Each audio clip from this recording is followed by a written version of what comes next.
მოგესალმებით. წარმოგიდგენთ საქართველოს ეკონომიკური ზრდის მიმოხილვას 2025 წლის ოქტომბრის მდგომარეობით. DGG-ს გადამხდელ საწარმოთა დეკლარირებული მონაცემების მიხედვით საქართველოში 2025 წლის ოქტომბერში წინა წლის შესაბამის პერიოდთან შედარებით გვაქვს 6%-იანი ეკონომიკური ზრდა.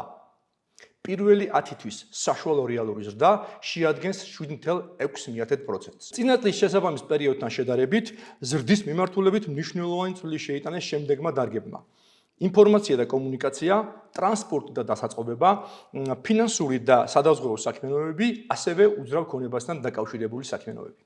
კლება დაფიქსირდა მშენებლობის, სამთო-მოპოვებითი მრეწველობის და ენერგეტიკის სექტორის მიმართულებით.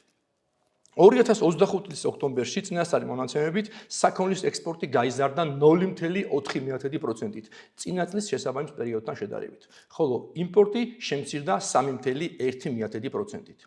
ამავე პერიოდში საქართველოს ტერიტორიაზე დაფიქსირდა დაახლოებით 6000 ახალი საწარმოს რეგისტრაცია, რაც 11.2%-ით შემცირებულია წინა წლის შესაბამის პერიოდთან შედარებით. შემცირება ძირითადად განპირობებულია ადგილობრივი ინდმეწარმეების რეგისტრაციის შემცირებით. 7%-ით გაიზარდა ეკონომიკური ზრდის წინასწარი შეფასებისას გამოყენებული DGG-ს გადამხდელ საწარმოთა ბრუნვის მოცულობა და 15 მილიარდ 500 მილიონ ლარს გადააჭარბა. რაც შეეხება მიზეზებს, როგორც კლების, ასევე მატების დარგობრივ ჭრილში.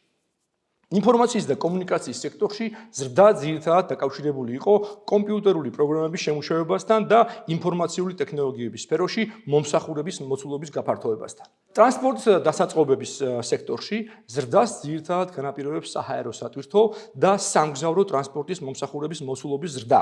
ასევე გაზრდილია დასაწყობებისა და შენახვის, ტრანსპორტირების, სხვა დამხმარე საქმიანობების მომსახურების მოცულობა.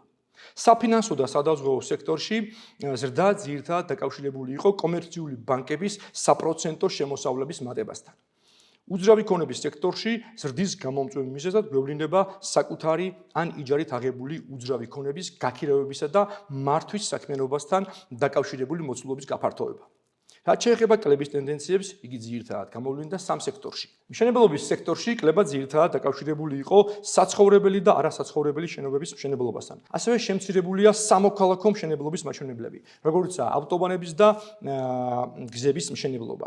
აღსანიშნავია, რომ საანგარიშო პერიოდში წინა წლის შესაბამის პერიოდთან შედარებით 36%-ით არის შემცირებული სამშენებლო მასალის იმპორტი, მათ შორის 28%-ით არის შემცირებული ცემენტის იმპორტი.